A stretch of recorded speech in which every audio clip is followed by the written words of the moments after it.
Para que esta reseña de la primera temporada de Star Trek Lower Decks tenga coherencia, vamos a imaginar que los capítulos 1 y 6 no existen.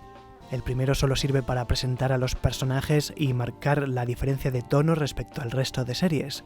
Y el sexto apenas sirve para presentar algo que usarán más adelante. Dicho esto, ¿qué sorpresa ha sido Lower Decks?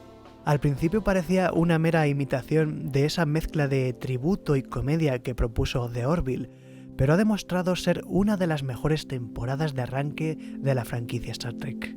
Ya quisiera una serie tan buena como Espacio Profundo 9 comenzar tan fuerte como Lower Decks.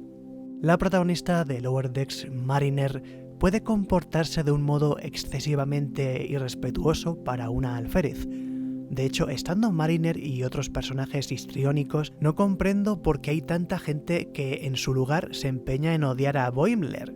Boimler es el contrapunto perfecto para Mariner, payaso alegre, payaso triste.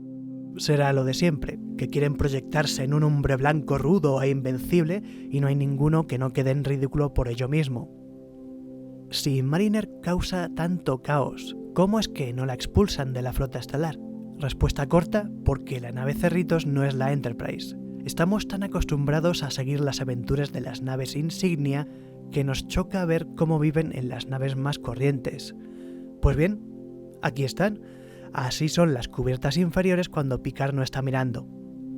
Buena parte de la postproducción de esta temporada se realizó durante la cuarentena de 2020, lo que explica algunas imperfecciones en las mezclas de diálogos. En algunas ocasiones se nota demasiado que han cortado a otro take en mitad de una frase, pero en el conjunto no importa. Todo el reparto de voces es estupendo, trabajan con matices, intenciones. Cuando se doble en otros países, merecerá un doblaje de calidad. La animación combina el rentable método de la animación por recortes con algunos momentos de fotograma a fotograma.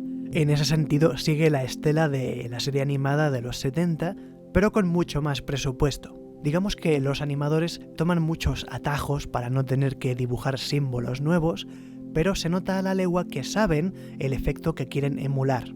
Los actores y animadores hacen buena dupla. Se me hace muy raro pensar en Lower Decks como un Trek canónico. Tiene demasiado humor en comparación con todo lo anterior. Sin embargo, tiene un tono mucho más equilibrado que Discovery y Picard. Puedo relajarme, dejar de pensar en lo que yo pienso que debería ser Star Trek y disfrutar de los personajes. Desde siempre, el mejor Star Trek se ha sustentado de las interacciones entre personajes.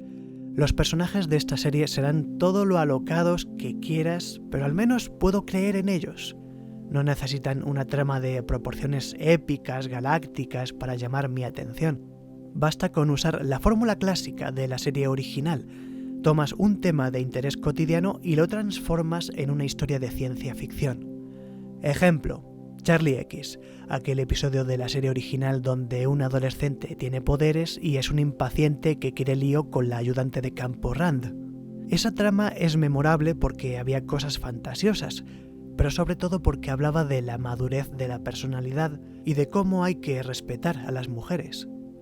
Si repitiesen la trama de Charlie X en Star Trek Picard, Charlie sería un joven que ha encontrado un aparato como el de Trelane, el del escudero de Gozos, y está extorsionando a todas y cada una de las naves de la Federación. Entonces Picard agarra una nave minera llena de androides que explotan y vuela el planeta entero donde estaba Charlie. Y luego son 6 episodios de Picard hablando de sus remordimientos por haber destruido el hogar de 600 millones de almas y arrastrando a Raffi de vuelta al alcohol, porque solamente sirve para eso, para meter en el lodo a sus amigos. Jugarían al tremendismo y perderían el punto, porque desde que los guionistas hacen caso a Patrick Stewart, el personaje de Picard parece escrito por Sylvester Stallone. En cambio, si repitiesen Charlie X en Lower Decks, la trama mostraría a lo que hoy en día se llama un nice guy. Sus poderes serían lo de menos, lo importante sería el hecho de que él se creería que por tratar bien a una mujer ésta le debe algo. Probablemente al inicio del episodio Mariner le arrojaría una bebida a la cara y al final del episodio abriría las esclusas de una presa para darle con un embalse en la cara. Por listo, por ser tan Charlie X. Justo por ello, y aunque tenga un humor que nunca habíamos visto en la franquicia, Star Trek Lower Decks está más cerca que ninguna serie actual de darnos el mejor Star Trek posible.